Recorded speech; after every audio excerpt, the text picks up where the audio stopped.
जोंनि थाखाय बरायथाव आरो जों बरायगासिनो दं जों मोजां मोनदों मैया राय होदों गुवाहाटी हाइकर्टआ मैयानि दिनाव राय होदों जे सरनिया जनगोष्ठीफ्रा कुनु पद्धै जोंनि जनजाति मर्यादाखौ मोननाय नंला बे रायखौ होदों बिनि थाखायनो जों वेलकाम खालामो गुवाहाटी हाइकर्टनि रायखौ आरो लोगोसे बे 10 बोसोराव नवसरनिया जोंनि 5 नं लकसभा समष्टिखौ दखल खालामनानै जि धरने जोंनि ट्राइबेल मानसिखौ बन्चित खालामबाय जोंनि मोनथाय जोंनि अधिकारखौ गासिबो थेर बेथेर खालामनानै बिथाङा थगायनानै जि धरने सुजुग सुबिदा लादों बेखौ निश्चय आयेना बिसार खालामगोन आरो आयेन मथे बिथाङा दन्दनीय जागोन बेखौ जों वेलकाम खालामो लोगोसे जाय व्यक्तिफ्रा नवसरनि बिरुद्धे आरो सरनिया मोननि जातिफोरनि बिरुद्धे हाइकर्टआव पिआइएल होदोंमोन बिथांमोननिसिम जों धन्यबाद जों होगोन आरो लोगोसे दा बर्तमान दावरा देख्रेब नार्जारी बिथाङा जेलाव दं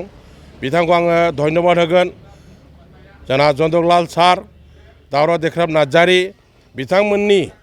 नाजानायावनो दिनै जों फिथाइखौ मोनजाबाय बिथांमोना गावनि स्वार्थखौ बार होनानै बृहत्तर जोंनि जनजातिफोरनि थाखाय जि धरने पिआइएल होनानै दिनै जों मैया गुवाहाटी हाइकर्टआव राय मोनबाय बे रायआ जोंनि थाखाय बिराद बाख्नायथाव आरो रंजाथाव दिनैनिफ्राय आरो फैगोन बोसोराव जितु जोंना लकसभा समष्टिनि बिसायख'थि जानो थांगासिनो दं बेवहाय कुनु धरननि 2 नाम्बारि एसटिफ्रा दारायनो मोननाय नंला पियरलि जोंनि एसटि जनगोष्ठीफोरनिफ्राय दारायगोन सोरबा सासे एसटिआ दिल्लीनि संसदआव थांनानै एसटिफोरनि थाखाय फंनैसो बाथ्रा बुंनायनि जों पजिसन मोनसिगोन बेनि थाखायनो आं दिनै धन्यबाद होगोन गुवाहाटी हाइकर्टखौ रोजा रोजा साबायखर बावबाय दावरा देख्रेब नार्जारी आरो जोंनि जनेग्लाल सारखौ आङो रोजा रोजा साबायखर बावो बिथांमोननि थाखायनो दिनै मोनसे मोजां हाबाया जानानै फैबाय नोंथाङा मा बुङो बेखौथ' बयबो निन्दा होगोन दा बुंनो थाङोब्ला दावराव देख्रेबजों उग्रपन्थी संघजों कुनु सम्पर्कआनो गैखाया बिथाङा दा बैसो जाबाय बै बैसोआव राइफल लानानै हाग्रायाव थाखोमानानै पुलिस मिलिटारिजों जुद्ध नांनानै बैसोआनो गैखाला एकदम मिसा नंखाय खाथार